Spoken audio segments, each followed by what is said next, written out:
da vítima e a versão do acusado. A prova em relação ao que se chama de álibi, houve uma prova que veio em defesa do acusado dizendo que ele estaria em outro local. O Ministério Público respeitosamente aqui colocou que existe uma possibilidade de um pequeno intervalo do momento onde o réu teria saído da escola, ido lá, desferido um tiro contra a vítima e retornado para sua casa e depois à delegacia. Vamos falar sobre essa janela durante a nossa exposição. Mas antes, posso dizer que o meu entendimento difere com as crenças do Ciro, porque não vi de forma alguma, uma palavra uníssona da vítima. A única coisa que a vítima foi sempre fiel é imputar o Rugival como autor de um disparo contra ele. Porém, essa arma já foi de fabricação caseira e hoje ela surge fantasiosamente em forma de uma espingarda, cuja cor e tudo mais era toda preta, foi revelado no segundo dia. Mas, se a espingarda era preta, nós temos diante dessa mesma suposta vítima ele foi, mas não foi do Rugival. Mas nós temos dessa mesma vítima uma confusão com cores surpreendentes. No primeiro momento o Monza era cinza, depois era amarelo, ao passo que o Monza é marrom. Outra coisa que nos chama a atenção, que quer se colocar esse homem nos bancos dos réus, como de fato colocou, maior vingança pelo desacerto que eles pudessem ter, diria até cruel. Pois bem, essa testemunha, no domingo anterior, Rugival foi até a casa do filho, conforme veio aqui a testemunha, que é parente de todos, são parentes de todos ali, e disse realmente o Rugival foi lá pedir para ir buscar a vítima no bar, porque ele estava arrumando encrenca. É lógico que o filho não confirmou isso. Porque sequer o filho ficou quando viu o pai chegar embriagado. As testemunhas aqui que estavam no churrasco falaram, ele viu a situação do pai, o pai alterado e saiu. Pois bem, além disso, eu não consigo entender o réu que cuida da suposta vítima no domingo e tenta disparar contra ela na segunda-feira. Eu não entendo o réu que durante 5 vezes viu a vítima ir lá ameaçar no portão de casa e não disparou. Resolve ele, então, fabricar uma arma, colocar dentro do seu carro e levar uma criança na escola para depois ir no encalço do réu. E não era ir até a casa do réu, porque o réu estava em trânsito. Ou seja, aí nós temos também um elemento chamado busca. Ele tem que procurar o réu, ele não foi na frente da casa do réu, foi bem distante, inclusive, da casa do réu. O réu, da vítima, a própria vítima fala no número de quadras, se não me engano. Cerca de 20, 15 ou 20 quadras. Nós vamos passar isso aqui também. Mas eu não consigo entender isso. Por que ele não disparou essa suposta arma? Que nós, inclusive, acreditamos que ela não exista, que não é dele, ele não tem essa arma, ele não fabrica a arma. Nas outras vezes que ele estava sendo ameaçado em casa, por que ele não disparou à noite, enquanto a suposta vítima estava arrumando encrenca lá no bar?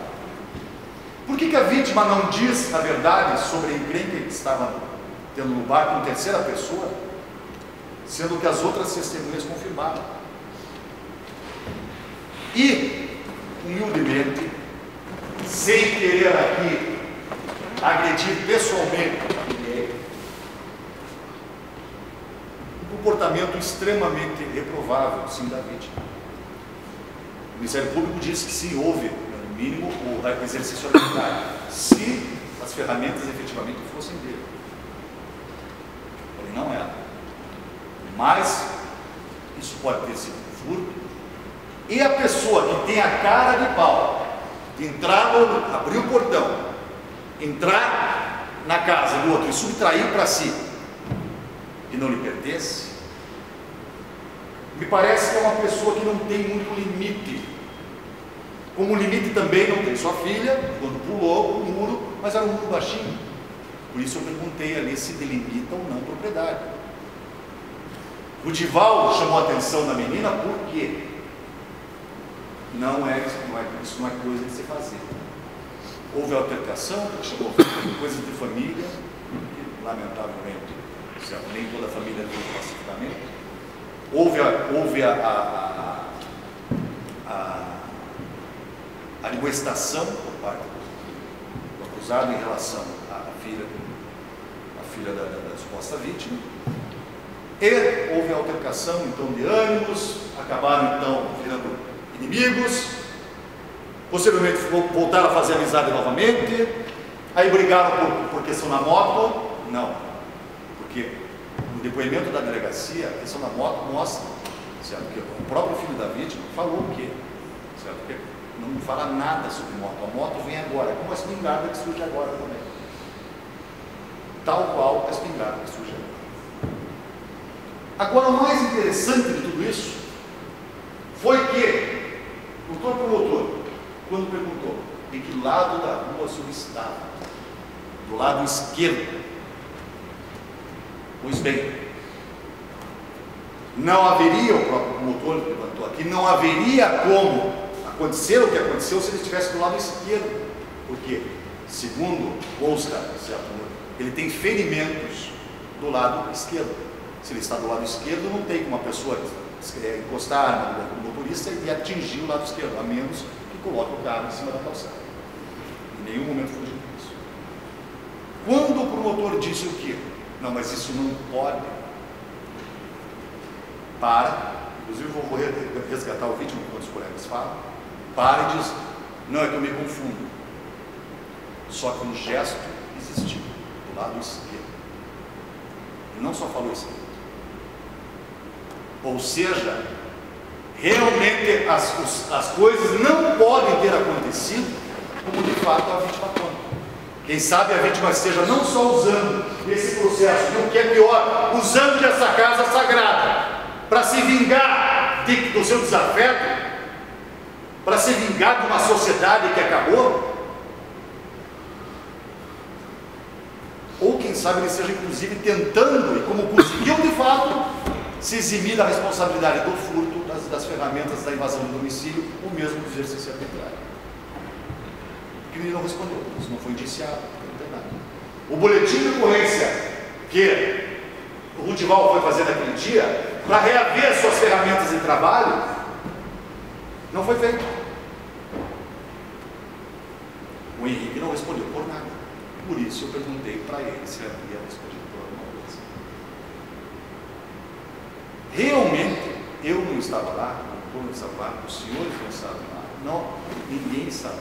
Nós vamos ter que colher desses depoimentos agora o que é crime e o que não é crime. E uma das coisas que me chama a atenção nessa arma, depois eu vou destacar para os senhores, para as senhoras, aonde existe essa dúvida, essa questão de que a arma seria uma arma artesanal, foi tentado justificar que ele fabricava a arma. Mas é exatamente a angulação do disparo até o corpo que atingiu, ou seja, né, a anca de Henrique, segundo ele nos colocou primeiro 3 metros, depois 1,5 metro, tudo mais, até porque a rua, 3 metros, é uma meia pista. Então essas coisas começaram, e há uma coisa fundamental. Vou relembrar aqui do caso Mariano Antônio Volpolini, que foi aquele cidadão que deu um tiro nas costas de uma menina, ali na rua Visconde de Nácar, porque a menina estava tirando pedra na vitrine dele. E ele deu um tiro nessa menina de 11 anos, com uma escopeta, também espalha-chumbo, chumbeiro, né, cartucheira que chama, né, também com essa, só que naquele caso o tiro foi a 12 metros, com uma arma de cano cerrado, uma escopeta, e note-se que entre o ponto do disparo até onde estava a vítima, 12 metros, e o agrupamento E o agrupamento era cerca de 30 centímetros. Pois a vítima hoje nos apresenta um agrupamento de cerca de 10 centímetros, alegando que estava a 1,5 m, 3 metros, mas que não é nem compatível com 3 metros, a 1,5 m. Esse agrupamento não é possível. Não de uma árvore cano longo. Para falar de balística, eu não sou autoridade.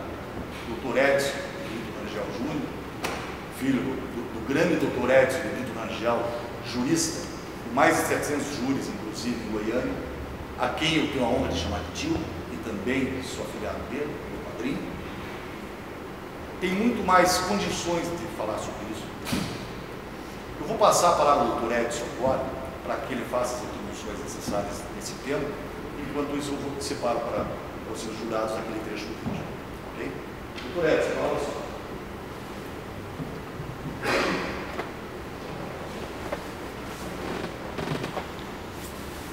Apesar de já ter sido devidamente cumprimentado por todos, eu não posso chegar aqui no júri da segunda vara presidido pelo senhor, doutor, sem gastar pelo menos alguns segundos cumprimentando o senhor. O meu primo, doutor Samuel Rangel, já gastou cerca de 12 minutos nos cumprimentos, um tempo precioso, mas eu preciso estender os meus cumprimentos também. Doutor Daniel, não sei se o senhor recorda, mas o primeiro júri que eu fiz nessa casa foi sobre sua presidência. E a primeira vez a gente nunca esquece, com muitas coisas. E nos poucos júris que nós fizemos, talvez 5 júris ou 6 presididos por Vossa Excelência, tem como características tudo isso que o doutor Samuel já dispensou, e mais algumas características. Uma coisa que a gente sempre